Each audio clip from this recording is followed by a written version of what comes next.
The Trump administration's Department of Health and Human Services has dealt a major blow to the pervasive lies that are being promoted by the radical left on so-called gender transition procedures that are sold as cure-alls for children who are struggling with gender dysphoria.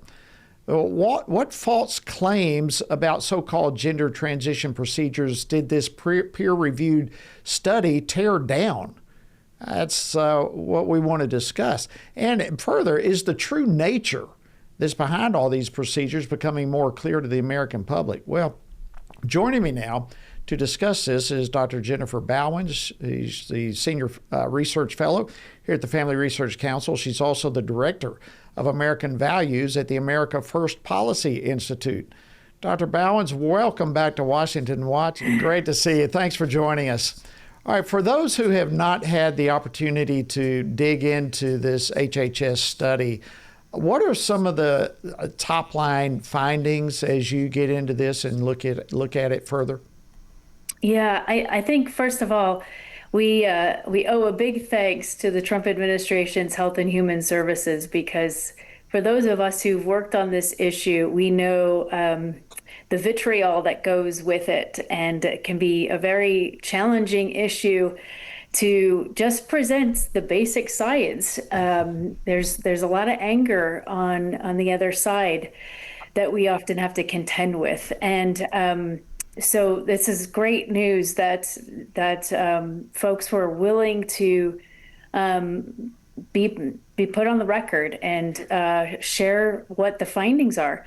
And really, the findings, Jody, are not that new to those of us who've been working in this space for some time.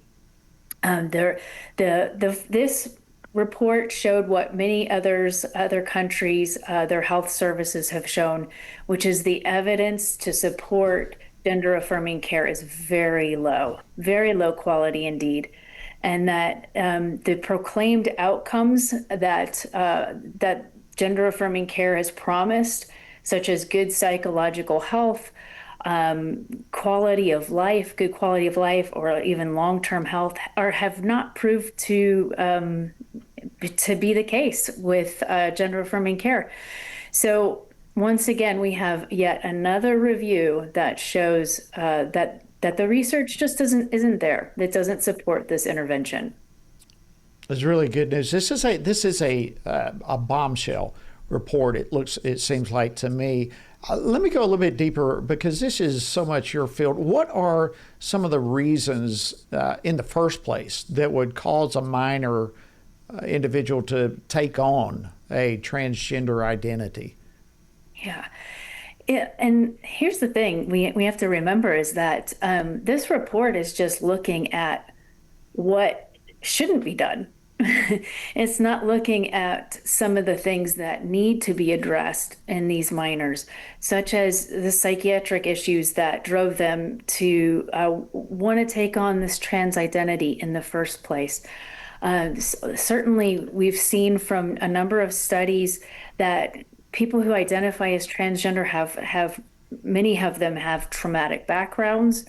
Some have received information about the trans experience and felt that it explained why they have not fit in the world, which is also a developmental challenge that we all work through, right? So there are also people who have high rates of autism who are identifying as transgender. So we have this whole host of issues that should be addressed and should be helped, but instead haven't been addressed because of the stranglehold that some of these medical organizations, including organizations that I would be associated with in the psychological profession, that they've really put a clamp down on any kind of ingenuity that would take place on actually addressing the real issues that children have with this kind of identity distress, is what we could frame it as. Yeah, and it's concerning that some of those organizations, like the American Psychiatric Association, for example, continue to push this stuff, even when the science, as you're unfolding for us is simply not there. So what do you make, let me just push a little bit further, of, say, the American Academy of Pediatrics or the some of these others for refusing even to participate in this peer review study? Yeah. And I think that's the beautiful thing about this report, is that it gave people on both sides of the issue an opportunity to respond. And so I think this is really important for the American people to understand that there was ample opportunity to address the concerns. And that's actually how science works, right? Good science says, let's debate this. Let's look at the evidence and see where it leads us. And if it's a good intervention, then we should be applauding the evidence, and we should look to replicate it. It doesn't mean that that's the end of the scientific inquiry. It just means that, like, for this time period, this is where the evidence is leading us.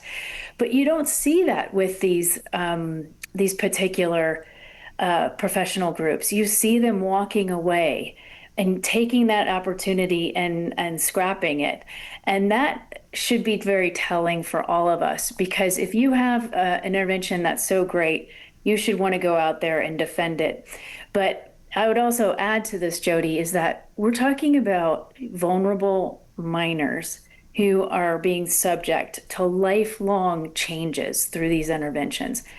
We've heard from Chloe Cole when she was given essentially a mastectomy, but it was in the name of gender affirming care.